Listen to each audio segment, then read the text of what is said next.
Exploded on screens across the world.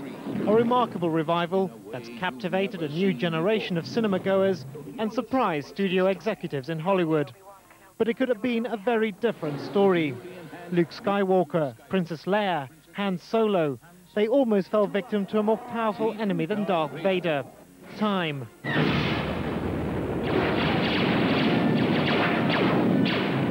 The original print had been rotting away in a vault in Hollywood until the film's creator, George Lucas, thought about re-releasing it. The most obvious thing that's happened is we've gone back to the original negative, cleaned it up considerably, redone a lot of the optical effects, the wipes, the dissolves, and improved the quality of the film, because it was deteriorating.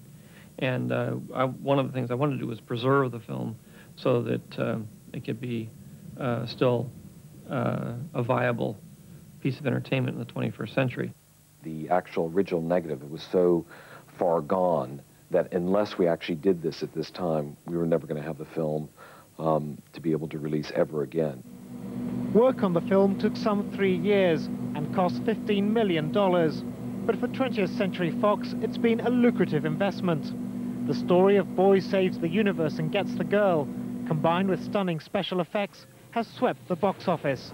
Its success has led other studios to look again at their archives. I think a lot of the studios, 25 years ago, never imagined that old films would actually make them any money. And they used to store them in their vaults and not look at them for years.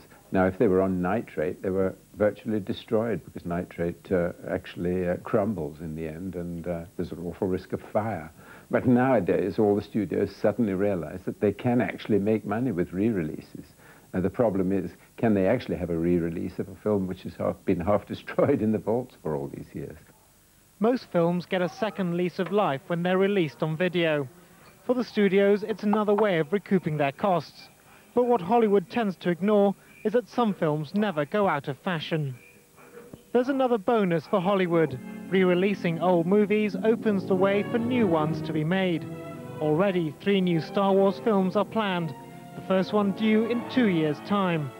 For Hollywood, it's all a way of getting a bigger bang for their buck. Alfred Hamida, BBC News. The Force will be with you, always. Return of Star Wars. Now, talking of heavenly bodies, no, not you, Edgar, no.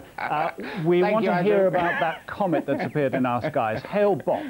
Where can we see it and when? Yes, Hale Bopp. It has been around. A lot of people have been viewing it over the last couple of days. Let me show you a picture of it, what it might look like. And what you want to be doing is you want to be looking up to the northeastern horizon in the morning, a couple of hours before dawn, or looking out to the northwest after sunset, first couple of hours after sunset. It's actually going to be at its brightest tomorrow, when in fact it's only going to be 122 million miles away from Earth. That feature will be spinning around, and we will continue to see it across the British Isles right through into May, but at the brightest through tonight and into tomorrow. And it's going to be a good night to see it, actually, because the skies are fairly clear. This is how we start the day. There is thicker cloud, as you can see, to the northwest there.